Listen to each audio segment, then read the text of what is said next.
Hello, स्वागत है आपका आपके अपने चैनल एग्जाम प्रेप पे। इस वीडियो में मैं आपके लिए लाया हूं एसएससी जीडी का premier live mock test number 1, जिसमें कि हैं जीके के 25 अति महत्वपूर्ण प्रश्न। तो स्टार्ट करें इस मॉक टेस्ट को। लेकिन वीडियो शुरू करने से पहले आपसे रिक्वेस्ट है कि अभी तक आपने चैनल सब्सक्राइब नहीं किया है या फिर पहली बार आए हैं चैनल पे, तो इसको सब्सक्राइब कर लें। साथ ही वहाँ पे एक घंटी का निशान दिखेगा, उस पर भी क्लिक कर दें, जिससे कि आपको हमारे सारे वीडियोज के नोटिफिकेशन मिलते रहें जैसे ही नया अपलोड आए। तो चलिए अब स्टार्ट करते हैं इस मॉक टेस्ट को, आप और हम एक साथ। लीजिए, पहला क्वेश्चन अब आपके सामने है। सौरमंडल की किस ग्रह को लाल ग्रह कहा जाता है? सौरमंडल की किस ग्रह को लाल ग्रह कहा जाता है? सारे बच्चे आंसर दें। बृहस्पति, मंगल, बुध या शुक्र? Which of the following planet is known as red planet? Jupiter, Mars, Mercury और वीनस। और इसका सही उत्तर क्या होगा? सारे बच्चे कमेंट करें, क्या होगा सही उत्तर, ए, बी, सी या डी? और इसका जो सही उत्तर है बच्चे वो है कौन सा? मंगल।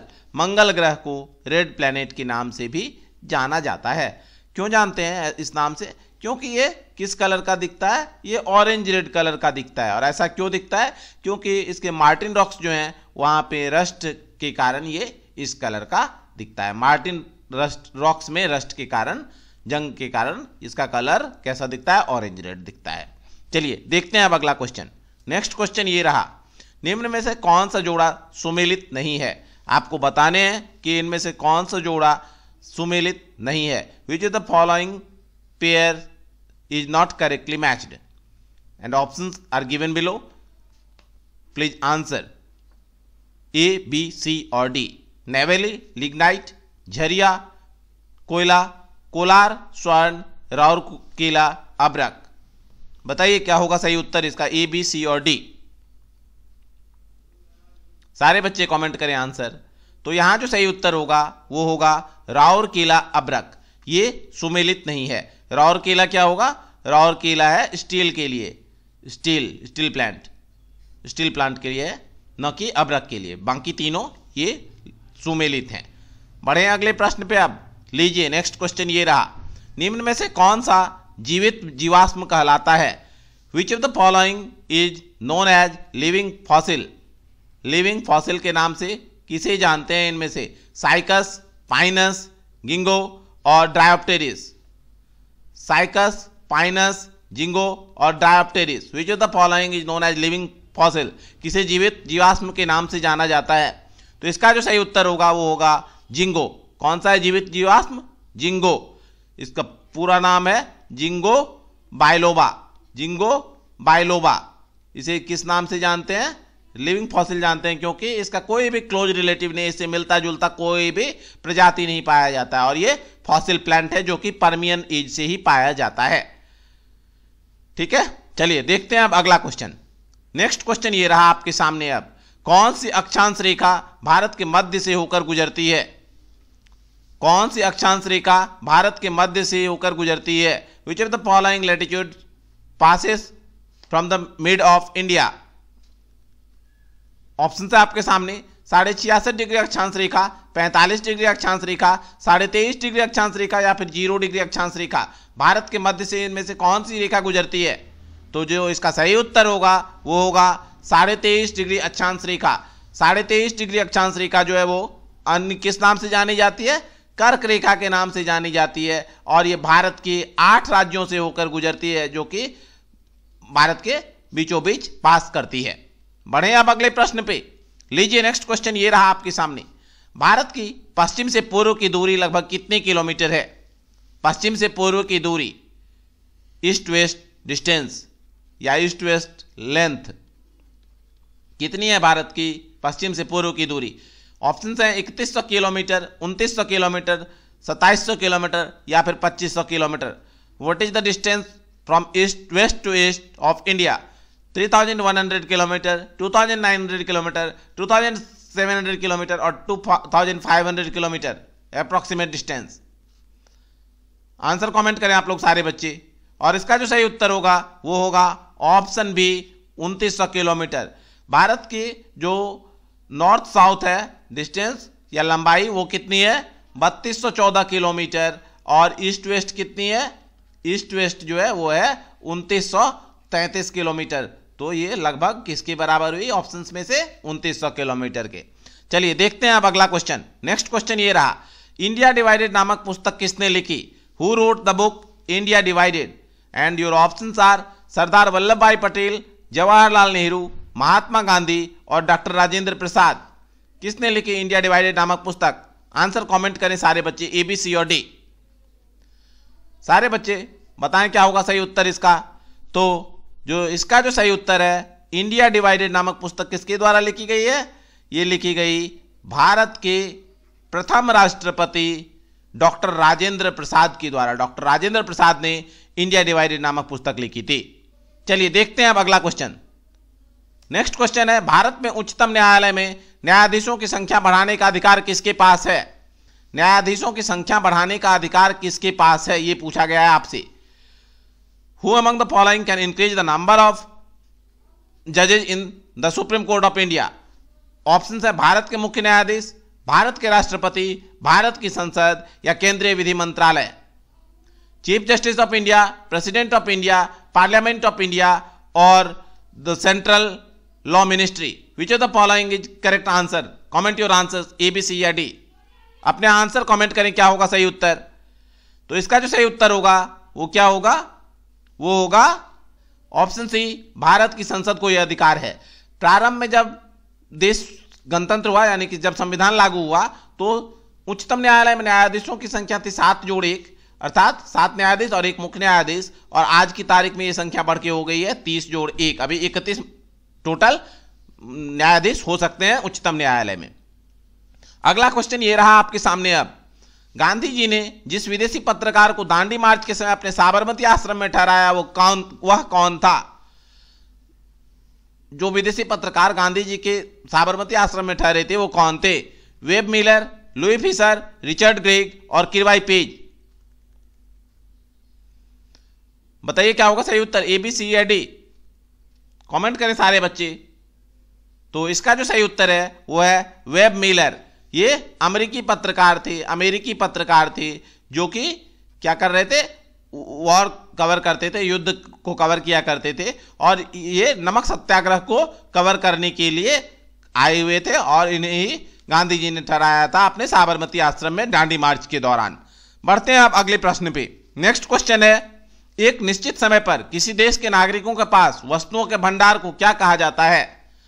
एक निश्चित समय पर किसी देश के नागरिकों के पास जो वस्तुओं का भंडार होता है वो क्या कहलाता है?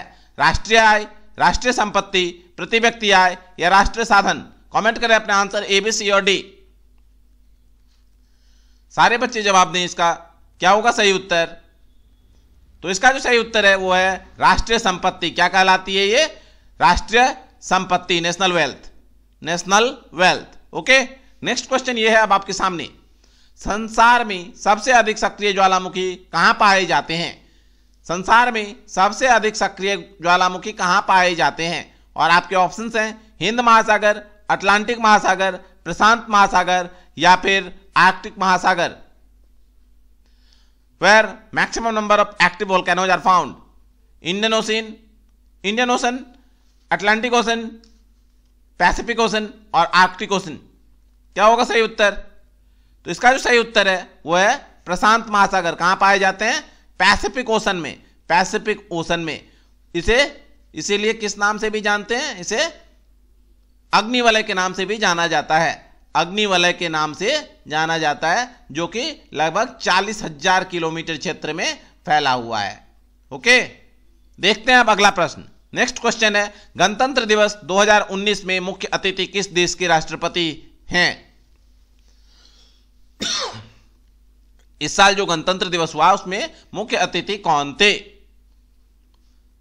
किस देश के राष्ट्रपति थे? फ्रांस के, जापान के, संयुक्त राज्य अमेरिका के या दक्षिण अफ्रीका के? कमेंट कीजिए आंसर। तो इसका जो सही उत्तर होगा वो होगा दक्षिण अफ्रीका। दक्षिण अफ्रीका के राष्ट्रपति कौन है? सिरिल रामाफोसा क्या थे? मुख्य अतिथि थे गणतंत्र दिवस 2019 के समारोह के। ओके, ये दूसरे हैं जो कि दक्षिण अफ्रीका के दूसरे राष्ट्रपति हैं जो कि मुख्य अतिथि रहे हैं गणतंत्र दिवस समारोह में। इससे पूर्व एक बार नेल्सन मंडेला रह चुके हैं। अगला क्वेश्चन ये रहा, निम्नलिखित में से किस देश में एपेक शिखर सम्मेलन 2018 का आयोजन किया गया? एपेक शिखर सम्मेलन 2018 का आयोजन कहां किया गया ये बताने हैं आपको। और ऑप्शन है मैक्सिको, पेरू, ब्रुनेई और पापुआ न्यू गिनी। बताइए क्या होगा सही उत्तर? तो इसका जो सही उत्तर है वो होगा Papua New Guinea. Papua New Guinea में पहली बार एपेक का शिखर सम्मेलन आयोजित हुआ। एपेक का फुल फॉर्म बताएं आप लोग, कमेंट कीजिए एपेक का फुल फॉर्म। तो एपेक का फुल फॉर्म होता है Asia Pacific economic cooperation. Asia Pacific economic cooperation, ये है किसका फुल फॉर्म? एपेक का। बढ़े अब अगले प्रश्न पे। लीजिए नेक्स्ट क्वेश्चन। जनता पार्टी शासन के दौरान किस पंचवर्षीय योजना को समय से पूर्व समाप्त कर दिया गया था? कौन सी पंचवर्षीय योजना थी जिसे जनता पार्टी के शासन के दौरान पहले ही खत्म कर दिया गया था? उसके कार्यकाल से पूर्व खत्म कर दिया गया था। ऑप्शन है चतुर्थ पंचवर्षीय योजना, छठी पंचवर्षीय योजना, सातवीं पंचवर्षीय योजना या फिर पांचवीं पंचवर्षीय योजना। और सही उत्तर क्या होगा इसका कमेंट करें फटाफट से, ए, बी, सी और डी। और इसका जो सही उत्तर है वो है पांचवीं पंचवर्षीय योजना, जिसका कार्यकाल था 1974 से लेकर 1979 ईस्वी तक। इसे खत्म कर दिया गया 1978 ईस्वी में और रोलिंग प्लान लागू की गई थी 78 से 83 के लिए। रोलिंग प्लान लागू की गई थी किसके लिए? 78 से 1983 ईस्वी के लिए। अगला प्रश्न ये रहा आपके सामने। अब चंबल नदी पर स्थित जलाशय किस अन्य नाम से जाना जाता है? चंबल नदी पर स्थित जलाशय किस अन्य नाम से जाना जाता है? गांधी सागर, माही सागर, निजाम सागर या फिर गोविंद सागर? क्या होगा सही उत्तर? तो कमेंट कीजिए आप लोग सारे बच्चे। तो इस जलाशय को जाना जाता है गांधी सागर के नाम से। किस नाम से? गांधी सागर के नाम से जाना जाता है। गुजरात के कच्छ जिले से ये निकलता है। गुजरात के कच्छ जिले में स्थित है। इसे जाना जाता है किस नाम से? गांधी सागर नाम से। अगला प्रश्न ये रहा। इंसुलिन हार्मोन का उत्पादन होता है पाचक ग्रंथि की अल्फा कोशिकाओं में, पैंक्रियाज ग्रंथि की बीटा कोशिकाओं में, थायराइड ग्रंथि की अल्फा कोशिकाओं में या फिर इनमें से कोई नहीं। और सही उत्तर क्या होगा कमेंट करें आप लोग, ए, बी, सी और डी। और इसका जो सही उत्तर होगा वो होगा पैंक्रियाज ग्रंथि की बीटा कोशिकाओं में उत्पादन होता है किसका? इंसुलिन हार्मोन का। और यहां से ये जाता है कहां पे? ये जाता है ब्लड स्ट्रीम में। ब्लड स्ट्रीम में जाता है और पूरे शरीर में ये पहुंचता है। ब्लड स्ट्रीम में ये गुजरता है से होकर। अगला क्वेश्चन ये रहा अब आपके सामने। ग्रीन हाउस प्रभाव किस गैस के कारण होता है? Which of the following gas causes green house effect? Nitrogen, oxygen, hydrogen और कार्बन डाइऑक्साइड। क्या होगा सही उत्तर? ए, बी, सी और डी। कमेंट करें सारे बच्चे। तो वो गैस जो कि ग्रीन हाउस इफेक्ट के लिए जिम्मेदार है वो है कार्बन डाइऑक्साइड। कौन सी गैस? Carbon dioxide. इसके अलावा मीथेन, CFC और नाइट्रस ऑक्साइड। नाइट्रस ऑक्साइड जो है ये भी जिम्मेदार है किसके लिए? ग्रीन हाउस इफेक्ट के लिए। ओके, चलिए देखते हैं अब अगला क्वेश्चन। नेक्स्ट क्वेश्चन है 10 डिग्री चैनल किसके बीच स्थित है? 10 degree channel 10 degree channel separates किसको अलग करता है? 10 डिग्री चैनल। ऑप्शन है आपके सामने, कमेंट कीजिए आंसर, ए, बी, सी और डी। 10 डिग्री चैनल किसको सेपरेट करता है? 10 डिग्री चैनल बताएं क्या होगा सही उत्तर? तो इसका जो सही उत्तर होगा कमेंट कीजिए सारे बच्चे, ए, बी, सी और डी। इसका सही उत्तर है ऑप्शन ए। ये अलग करता है अंडमान एवं निकोबार को, अंडमान एवं निकोबार आइलैंड को बंगाल की खाड़ी से एक दूसरे से अलग करता है। और क्या है? छोटा अंडमान एवं कार निकोबार को अलग करता है। किसे अलग करता है? छोटा अंडमान एवं कार निकोबार को अलग करता है एक दूसरे से। अगला क्वेश्चन ये रहा। सरदार सरोवर परियोजना किस नदी पर बनाई गई है? सरदार सरोवर परियोजना किस नदी पर बनाई गई है? और आपके ऑप्शन है महानदी, गोदावरी, ताप्ती या नर्मदा। क्या होगा सही उत्तर इसका कमेंट कीजिए, ए, बी, सी और डी। और इसका जो सही उत्तर है वो है नर्मदा नदी पर बनी हुई है सरदार सरोवर परियोजना। इससे जो लाभान्वित राज्य हैं वो हैं गुजरात, मध्य प्रदेश, महाराष्ट्र और चौथा राज्य कौन सा है? चौथा राज्य है राजस्थान। ये 4 राज्य इससे लाभान्वित हुए हैं। अगला क्वेश्चन ये रहा। भारतीय संसद में शामिल हैं कौन कौन बताइए, ए, बी, सी और D. Parliament consist of, parliament में कौन कौन शामिल होते हैं? सॉरी, तो पार्लियामेंट में शामिल हैं कौन कौन? लोकसभा, राज्यसभा और राष्ट्रपति, ये तीनों मिलकर क्या बनाते हैं? संसद। ओके, नेक्स्ट क्वेश्चन ये रहा आपके सामने। अब नरम दल तथा गरम दल के बीच मतभेद भारतीय राष्ट्रीय कांग्रेस के किस सम्मेलन में हुआ था? किस सम्मेलन में नरम दल तथा गरम दल के बीच मतभेद हुआ था? ऑप्शन है सूरत, कलकत्ता, लाहौर या बंबई। क्या होगा सही उत्तर? ए, बी, सी या डी? गुड। और इसका जो सही उत्तर है वो होगा सूरत।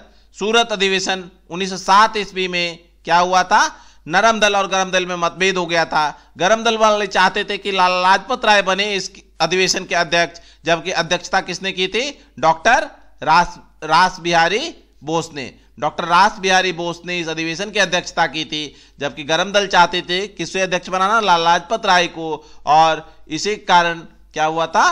मतभेद हुआ था और गरम दल जो थे वो कांग्रेस से अलग हो गए थे। अगला क्वेश्चन ये रहा, भील तथा गोंड जनजातियां किस राज्य में निवास करती है? भील एवं गोंड जनजाति किस राज्य में निवास करती है?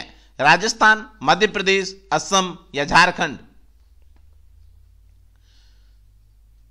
Where Bhil and Gond tribe resides? A, B, C और डी? राजस्थान, मध्य प्रदेश, असम और Jharkhand. And the correct answer is Madhya Pradesh. Madhya Pradesh में भील तथा गोंड जनजाति मुख्यतः पाई जाती है। बाकी जो गोंड जनजाति है वो मध्य प्रदेश के अलावा छत्तीसगढ़, महाराष्ट्र और उत्तरी ओडिशा में भी पाई जाती है। अगला प्रश्न ये रहा, यामिनी कृष्णमूर्ति निम्न में से किस नृत्य में निपुण है? यामिनी कृष्णमूर्ति किस नृत्य में निपुण है ये बताने आपको। ऑप्शंस है मणिपुरी, ओडिसी, कथक या भरतनाट्यम। ए, बी, सी और डी? तो यामिनी कृष्णमूर्ति नृत्यांगना है भरतनाट्यम के साथ साथ ये कुचिपुड़ी की भी प्रसिद्ध नृत्यांगना है। ओके, नर्तकी, नृत्यांगना। ओके, नेक्स्ट क्वेश्चन ये रहा अब आपके सामने, निम्नलिखित में से कौन सा एक पारिस्थितिक तंत्र पृथ्वी के सर्वाधिक क्षेत्र पर फैला हुआ है? कौन सा पारिस्थितिक तंत्र, इकोसिस्टम पृथ्वी के सर्वाधिक क्षेत्र पर फैला हुआ है ये बताने हैं आपको। बताइए क्या होगा सही उत्तर? समुद्र, पर्वत, मरुस्थल या घास के मैदान? Comment your answers, A, B, C और डी? तो इसका जो सही उत्तर है वो है समुद्र। समुद्र का एरिया बहुत ही बड़ा है और ये जो इकोसिस्टम है ये पृथ्वी पर सबसे ज्यादा क्षेत्र में विस्तृत है। अगला क्वेश्चन ये रहा, वज्र प्रहार भारत तथा किस देश के बीच का संयुक्त सैन्य अभ्यास है? वज्र प्रहार भारत एवं निम्न में से किस देश का संयुक्त सैन्य अभ्यास है? अमेरिका, चीन, रूस और Japan. Vajra Prahar is joint military exercise between India and which of the following country? USA, China, Russia और Japan? Comment your answers, A, B, C और D? And the correct answer is America. America. इसका जो संस्करण अभी हाल का संस्करण जो है वो हुआ था कब? नवंबर 2018 में आयोजित हुआ था। कहां पे हुआ था? राजस्थान की राजधानी जयपुर में ये आयोजित किया गया था, जिसमें कि अमेरिका और भारत की सेनाओं ने भाग लिया था। अगला क्वेश्चन जो कि मॉक टेस्ट का आखिरी प्रश्न है वो है ये, विश्व पर्यावरण दिवस किस तिथि को मनाया जाता है? विश्व पर्यावरण दिवस किस तिथि को मनाया जाता है? 22 अप्रैल, 31 मई, 5 जून या फिर 1 जुलाई? When World Environment Day is observed or celebrated? And the correct answer is, which of the following is correct answer? A, B, C or D? And the correct answer is option C. 5 जून को मनाया जाता है विश्व पर्यावरण दिवस। 22 अप्रैल को क्या मनाते हैं? पृथ्वी दिवस। 31 मई एंटी टोबैको डे, तंबाकू निरोधी दिवस। तंबाकू निरोधी दिवस। और 1 जुलाई को क्या मनाते हैं? डॉक्टर्स डे,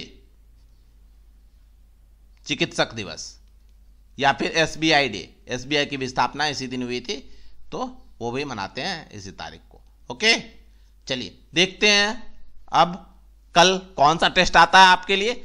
आपके कितने मार्क्स आए कमेंट जरूर करें, और आपको किस प्रकार के वीडियो चाहिए वो भी हमें कमेंट में जरूर बताएं। आपके लिए हम वीडियो लेके आएंगे। मिलते हैं अगले वीडियो में, लेकिन वीडियो खत्म करने से पहले आपसे रिक्वेस्ट है कि वीडियो आपको पसंद आया तो लाइक कर दें वीडियो को, और लाइक करने के बाद इसे अपने विभिन्न study groups WhatsApp, Facebook, Telegram, Twitter एवं दोस्तों के मध्य शेयर करें और चैनल को सब्सक्राइब कर लें, क्योंकि यहाँ पे आपको रेगुलर मिला करेंगी प्राइम वीडियोज। धन्यवाद दोस्तों, मिलते हैं कल इसी समय एक नए टॉपिक, नए वीडियो के साथ। धन्यवाद।